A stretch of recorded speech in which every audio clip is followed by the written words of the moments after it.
Après cela, il est apparu à plus de 500 frères à la fois, dont la plupart sont demeurés en vie jusqu'à présent, mais quelques-uns se sont endormis dans la mort.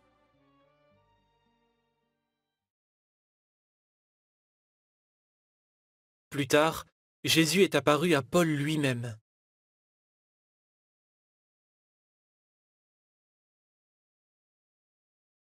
Alors qu'il se rendait à Damas, Paul, ou Saul, a entendu la voix de Jésus ressuscité et a eu une vision de lui dans sa gloire céleste. Nous lisons en Actes 9, versets 3 à 5.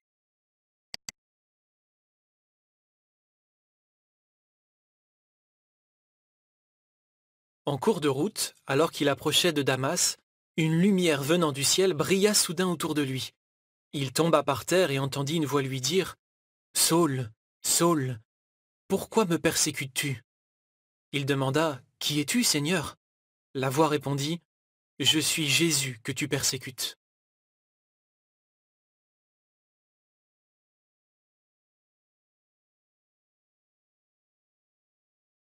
Ce qu'il a vécu ce jour-là est une preuve supplémentaire que la résurrection de Jésus n'est pas un mythe.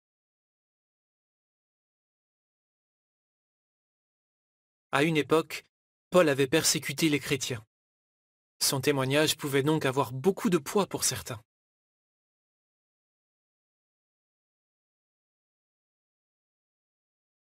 Une fois convaincu que Jésus avait été ressuscité, il a fait tout ce qu'il pouvait pour convaincre les autres de cette vérité.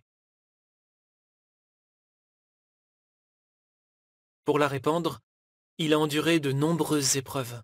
Il a été battu et emprisonné, et il a fait naufrage plusieurs fois.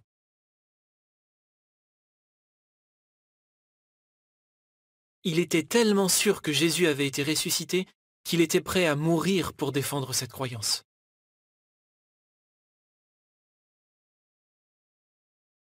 Ne trouves-tu pas que le témoignage de ces chrétiens du 1er siècle est une preuve convaincante que Jésus a été ressuscité? Et leur témoignage ne renforce-t-il pas ta foi en la résurrection?